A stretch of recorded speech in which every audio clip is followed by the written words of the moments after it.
सजीव और निर्जीव।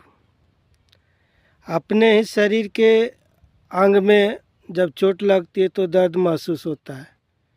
वह सजीव है, उसमें चेतना है, प्राण है। लेकिन जब हम नाखून को काटते हैं तो कोई दर्द पीड़ा नहीं होती है। जब बाल को काटते तो कोई दर्द पीड़ा नहीं होती है, क्योंकि ये अवशेष है, ये निर्जीव है। इसी तरह जितने भी भोज्य पदार्थ हैं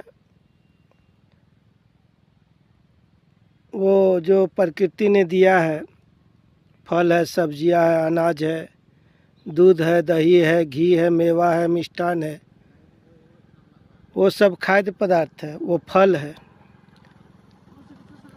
उसमें किसी जीव की हिंसा नहीं होती है।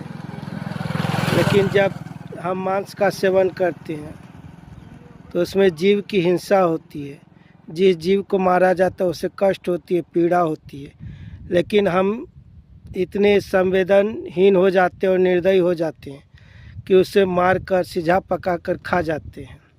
यह क्रूरता है, अन्याय है, अत्याचार है और एक पाप भी है। इसलिए सबसे शुद्ध और सर्वोत्तम आहार सात्विक आहार है।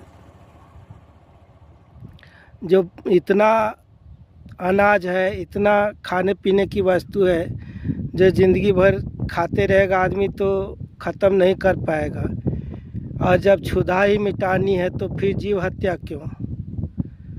किसी को मार कर खा जाना यह कैसा मतलब भाव है, कैसी क्रूरता है। मांसाहार पिशाची भोजन है, तामसिक भोजन है। सात्विक आहार जो शुद्ध फल, दूध, दही, अनाज, मेवा, मिष्ठान है, वही है सात्विक आहार।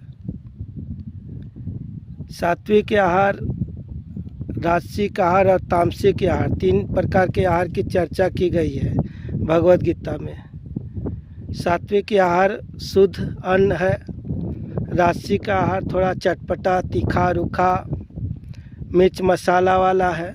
और मांसाहार, शराब, ताड़ी माड़ी, दारू, ये सब तामसिक आहार है।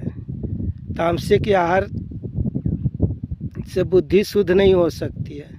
सात्विक आहार से ही बुद्धि शुद्ध होती है। इसलिए सात्विक आहार ही उत्तम है।